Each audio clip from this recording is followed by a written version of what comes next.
আসসালামু আলাইকুম, মোহসেনা শাওন আপনাদের সবাইকে আমন্ত্রণ জানাচ্ছি এনটিভির মধ্যরাতের খবরে। প্রবাসের খবর। এবছর সৌদি আরব সরকারের কঠোর নিরাপত্তার মধ্য দিয়ে শেষ হয়েছে পবিত্র হজ। সুষ্ঠুভাবে হজ সম্পন্ন হওয়ায় নানা অনুষ্ঠানের আয়োজন করেছে ট্রাভেল এজেন্সির প্রতিনিধিরা।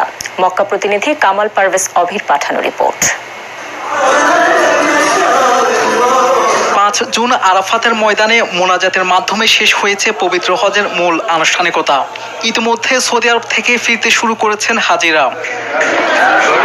সুষ্ঠুভাবে হজ সম্পূর্ণ হওয়ায় মক্কার বাংলাদেশি হজ যাত্রী ও ট্রাভেল এজেন্সির প্রতিনিধিরা এক উৎসবের আয়োজন করে।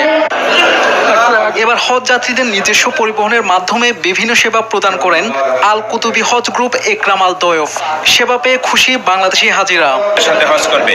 আমরা একরাম আল দয়ফের মাধ্যমে বছর হজ করেছি।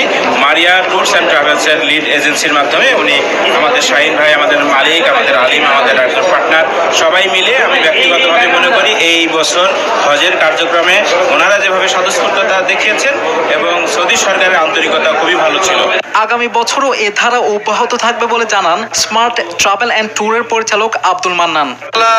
2025 সালের হজের সার্ভিসে হাজরাত কুতুবির ইনশাল্লাহ অনেক ভালো হয়েছে।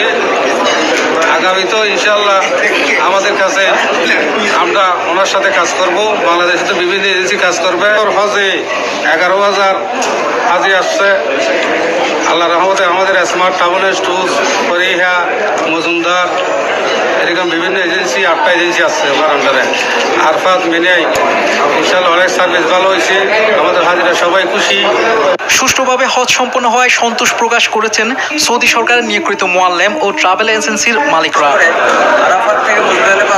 And alhamdulillah, this year we have that opportunity to serve all I think around 10,000 of Bangladeshi pilgrims every year بإذن المولى تعالى until our end of our life.